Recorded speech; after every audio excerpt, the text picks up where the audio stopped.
Hello and welcome back to another VID-O-RAMA, where we remember the VHS releases of the past in graphic detail.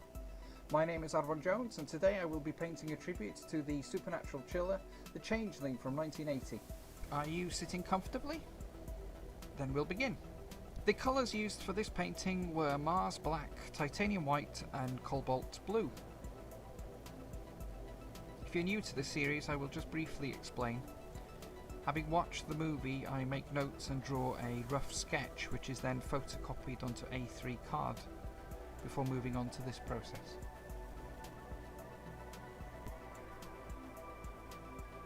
So The Changeling, one of many great horror movies to come from Canada. This supernatural psychological chiller was directed by Peter Medak and stars George C. Scott, Trish Van Devere and Melvyn Douglas. It tells the story of a highly regarded New York City composer who is grieving over the death of his wife and daughter and relocates to an old mansion in Seattle. It's then that all manner of strange ghostly encounters start, which soon has him embarking on a mystery that uncovers the house's dark past. It's one of my favourites in the haunted house genre. This movie has that distinct late 70s feel about it. It's well acted and has that polished look about it, much in the same vein as, say, The Exorcist or The Omen before it. Personally speaking, it has what I want from a ghost story, namely a creaky old house, seances, reel-to-reel tape decks, 70s fashion, Tattersall shirts, tweed jackets, just people researching and solving a mystery in a library using books, microfilm and maps. Does that make sense? Maybe it's just me.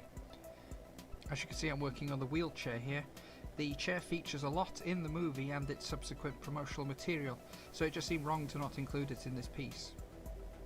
As ever, I try and create a piece that I hope will make you want to check out the movie, but also include familiar elements for those that have already seen it, perhaps even encouraging them to go back and watch it again.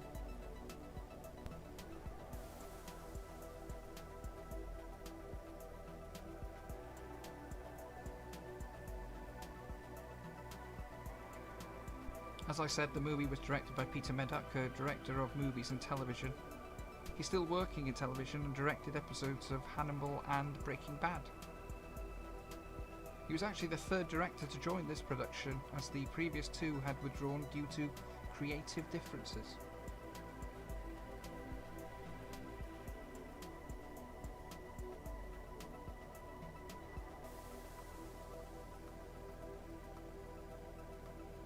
The screenplay was by William Gray and Diana Maddox, and it was based on a story by the playwright and songwriter Russell Hunter, who claimed that he experienced similar encounters while living at the Henry Treat Rogers Mansion in Cheeseman Park in Denver, Colorado in 1968. He claimed the house, which was built on an old cemetery, was very cheap and no one wanted to live there, and reported various sounds, cold spots and the walls were shaking. Although it's an intriguing story, his reports and claims have long since been disproven, and when Russell Hunter died in '96, the mansion had already been levelled for construction the previous decade.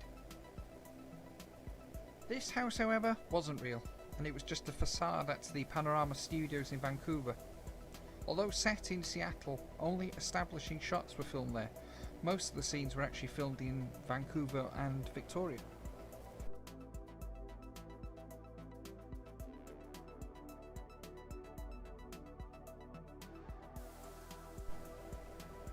I often see this movie making the various best horror films of all time lists, and when it was released it received very positive reviews, and it won 8 Genie Awards including Best Motion Picture, and yet so few seem to know about it. I hope that if you haven't seen it yet, you will do something about that.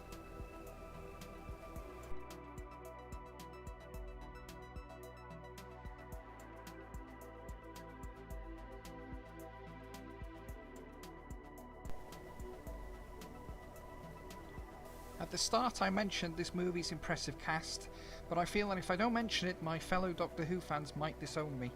But the movie also stars Jean Marsh as John Russell's late wife. Jean Marsh played Sarah alongside William Hartnell in Doctor Who, and she was married to John Pertwee, the third Doctor, for a time. After being in this movie, she would then go on to star in Return to Oz and Willow, before returning to the series and appearing in Battlefield in 1989. I should also keep my fellow Star Trek fans happy by mentioning that John Colicos, who played Commander Cora in the original Star Trek series, also appears in this movie as Detective DeWitt. Because he also played Count Baltar in Battlestar Galactica.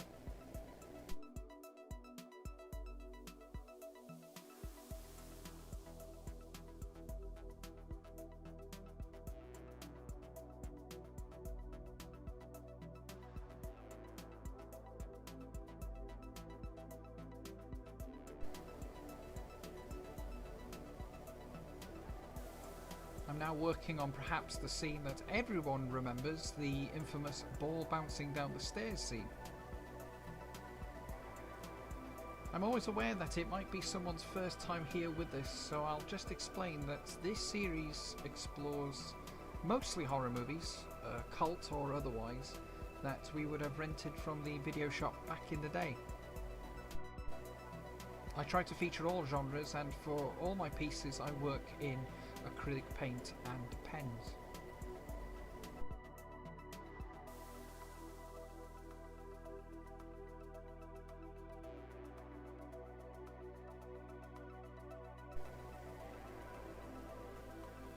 I have seen this movie a few times now, and my lasting memory from it is the breaking or shattering of glass, so I thought I would use it to tie in all the scenes and elements from the movie and have them feature in a broken mirror. So as you can see, I'm just defining, establishing some of the broken shards here before moving on to an integral part of any ghost movie, the creepy music box, which is actually used very effectively in this movie, as it not only establishes mood, but it also plays an important part in the story. My spoiler-free policy forbids me from saying how, and my spoiler-free policy makes these voiceovers somewhat difficult. Music and sound especially play an important part in this film, much like Robert Wise's The Haunting from 1963.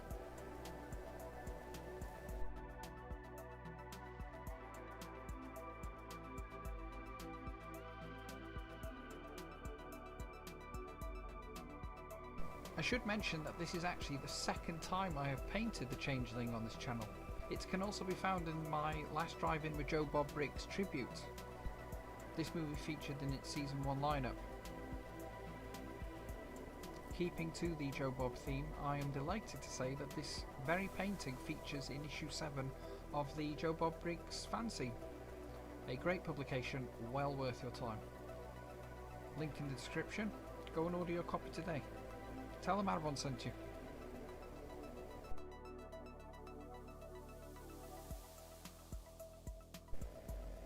As ever, it's all about the detail with me. I add a lot more detail during this process, along with my trusty ruler and extra fine tip marker, just defining the cracks in the glass. I use permanent ink markers as I'm essentially drawing on plastic at this stage.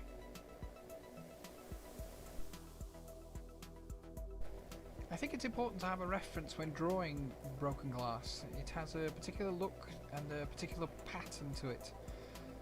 I refer to Google Image for such things. Photos of cracked windows and mirrors seem to be very popular.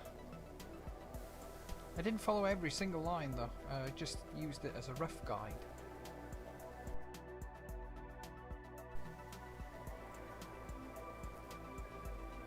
Now this section is a potential spoiler, so I best not say too much. On reflection, perhaps I should have omitted this from the video. Too late now. Just talk amongst yourselves.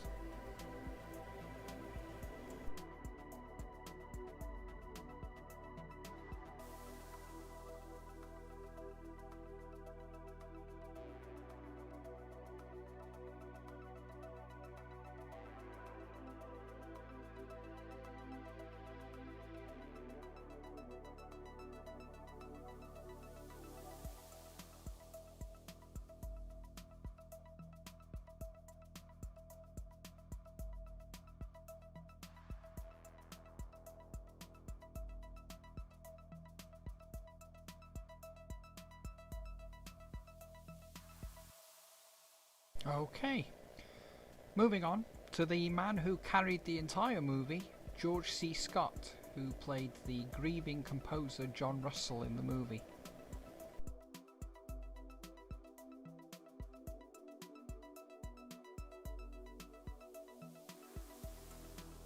Perhaps he will always be best remembered for his performances in Stanley Kubrick's Dr. Strangelove and Patton.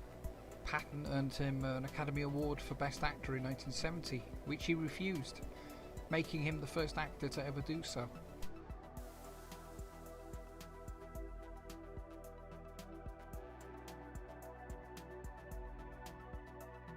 This footage was captured during the live feed on the Facebook group, so apologies for the poor lighting.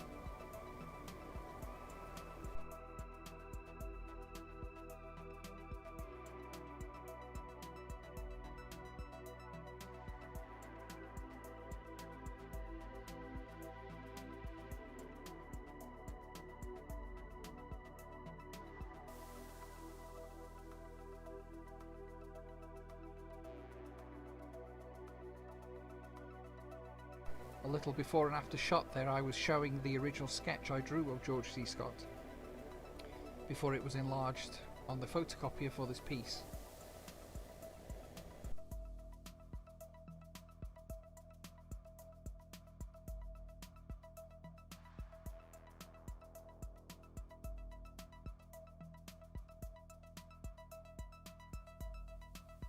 He is also fondly remembered for another ghost story, of course.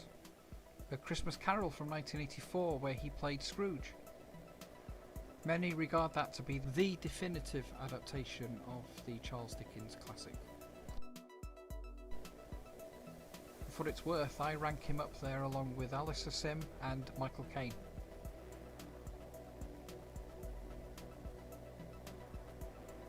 A highly regarded actor, he starred in over 40 movies, and truthfully, I haven't seen them all. So I will instead just mention other supernatural paranormal movies that he appeared in.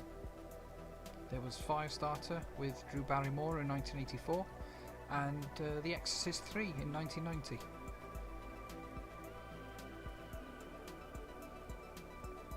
Again, speaking personally, I would say that this is my favourite role of his. I thought he was very good in this.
Now we have Melvyn Douglas, who played the secretive Senator Joseph Carmichael.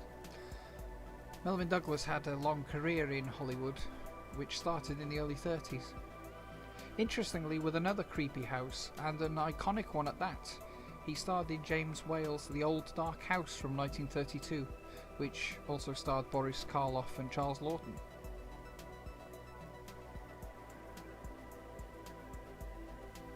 He also appeared in The Vampire Bat from 1933, starring alongside Lionel Atwill, Fay Wray and Dwight Fry.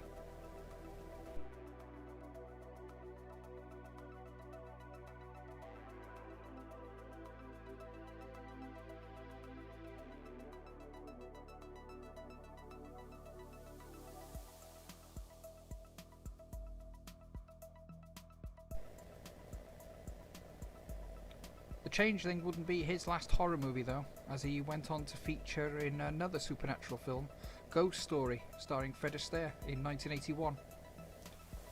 That would be his last film role, as he sadly died a few months before that movie's release.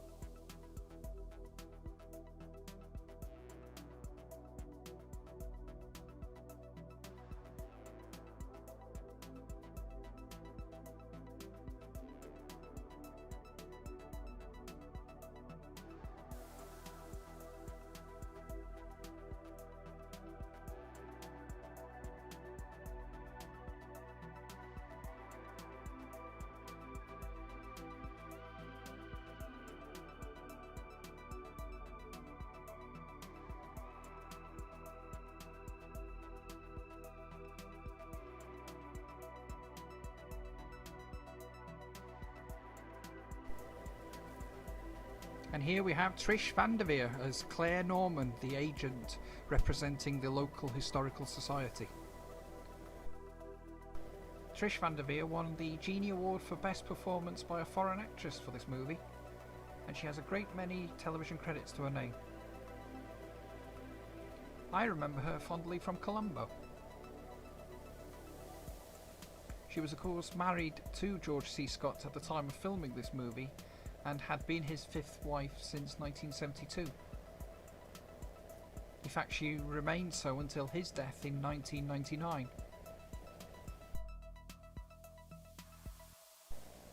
What is the significance of this pendant, I wonder? I'm not going to tell you.